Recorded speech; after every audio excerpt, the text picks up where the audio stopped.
Hello and welcome back to our channel. So today in this video we are going to talk about how we can set Google Chrome as a default browser on our device. So without further ado, let's get straight into the video.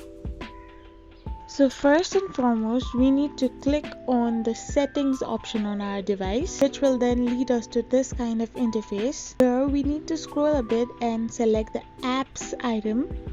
As we click on the apps option, we will be redirected to this kind of page. Now here, simply we have to click on manage apps. As we click it, we will be redirected to this interface. So now you can see the three dots on the top right hand side of the screen. You simply have to click on it, which will show you three other features. So from here, you have to select the default apps option. As you select it, you can see the default apps on your device.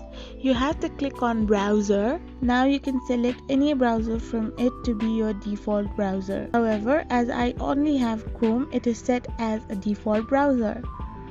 I hope this video was really helpful to you all, so don't forget to hit that subscribe button and do give us a thumbs up. We will be back again with these informative videos again. Till then, goodbye.